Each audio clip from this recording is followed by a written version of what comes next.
I automatically associate anything that is happening with my GI tract to my IBD. And that's not the right thing to do, because sometimes there are things going on in here or in here or in here that are not related to IBD.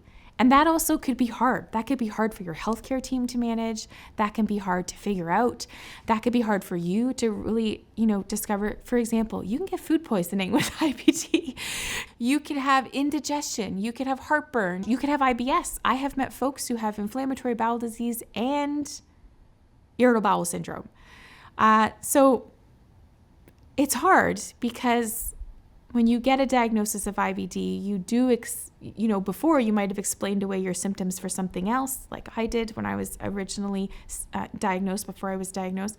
But in addition, I think what's very important for folks out there is to not explain away everything you're experiencing just to IBD, because it could be something else.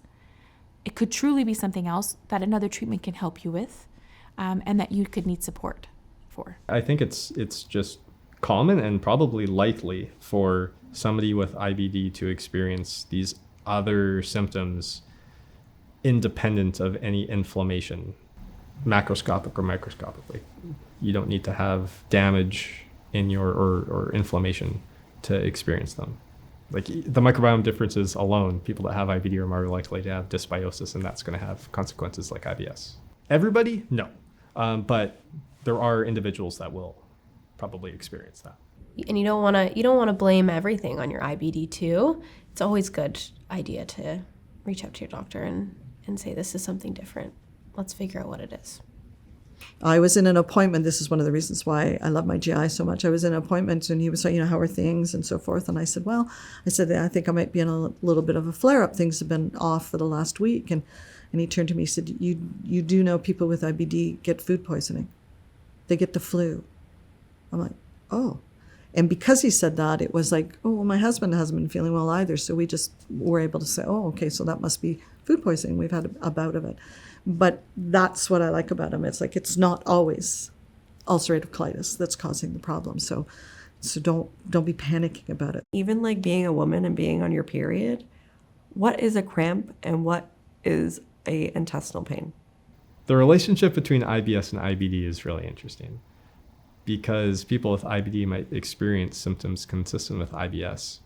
But if somebody, including a doctor, suggests that they have IBS and not IBD, or if they confuse the two, especially if it's a doctor, maybe a researcher or somebody who should know, you tell them that you have IBD and they say, oh, my brother has IBS. It's a world difference with what the experience is to live with those.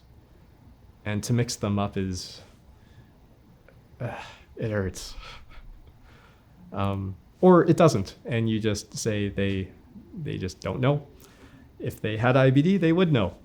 So if you are experiencing gut issues, that there's something telling you, maybe your gut is telling you, that this is not related to my IBD, do not wait and speak to your healthcare team right away. And if you feel like they're not listening, or they think, oh, no, that's just your IBD, and you feel like your body's telling you differently, please advocate for yourself and push back to ensure that other tests or other things that need to be done are done, in order to make sure, 400% certain, that what you're experiencing is just your IBD or it's something else.